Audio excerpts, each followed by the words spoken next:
Hello! This video is on solving absolute value equations. Let's just recall what absolute value means. Absolute value measures a number's distance from zero.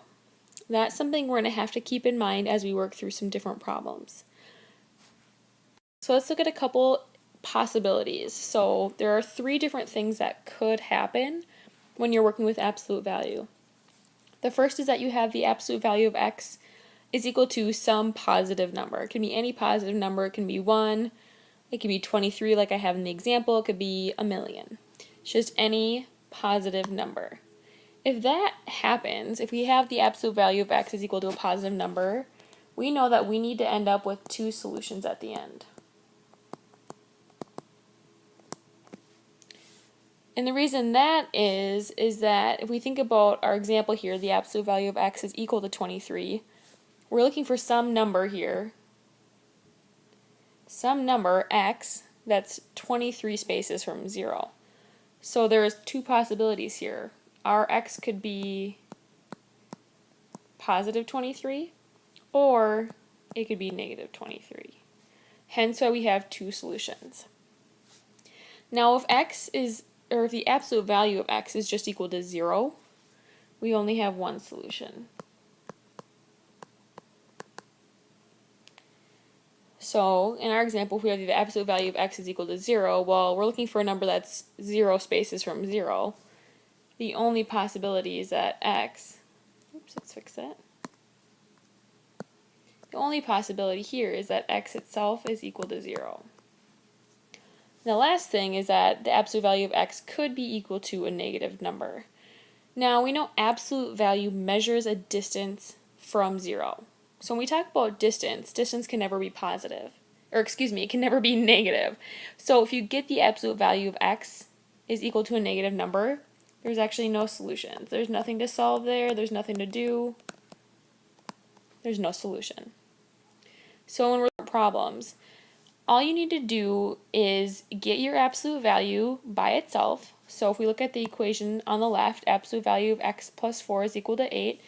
The absolute value bars are by themselves. They're on the left side of the equation right here, and there's nothing else by them on the outside. So because the absolute value of x plus 4 is equal to 8, which is a positive number, there should be two solutions. So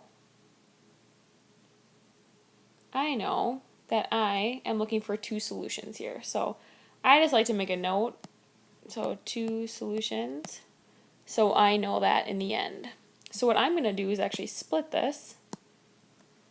And what I'm going to do is I'm going to take what's inside the absolute value, so x plus 4, set it equal to positive 8. And then I need to take what's inside and set it equal to a negative 8. Now you just solve it like you would solve a normal equation. So I'll subtract 4 here. I get x is equal to 4. Subtract 4 here. And I get x is negative 12. Those would be my two solutions to this one. Let's look at the one on the right. The absolute value of x plus 9 plus 5 is equal to 2. So here our absolute value is not by itself yet because we have that plus 5 we need to move. So I'm going to subtract 5 from both sides. What I do to one side I have to do to the other. So now I have absolute value of x plus 9 is equal to negative 3. So now the absolute value is by itself, and I have it equal to a negative 3. Well, I know I can't be a negative distance from 0, so this is going to have no solutions. I don't have to go any further with this problem. That's my final answer.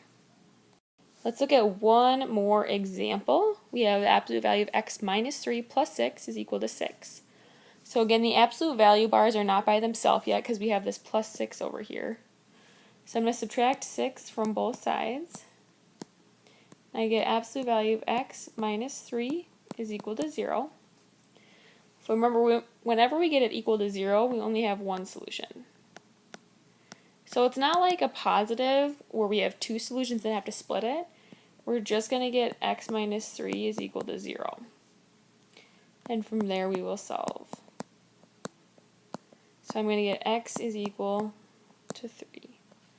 That is my final answer.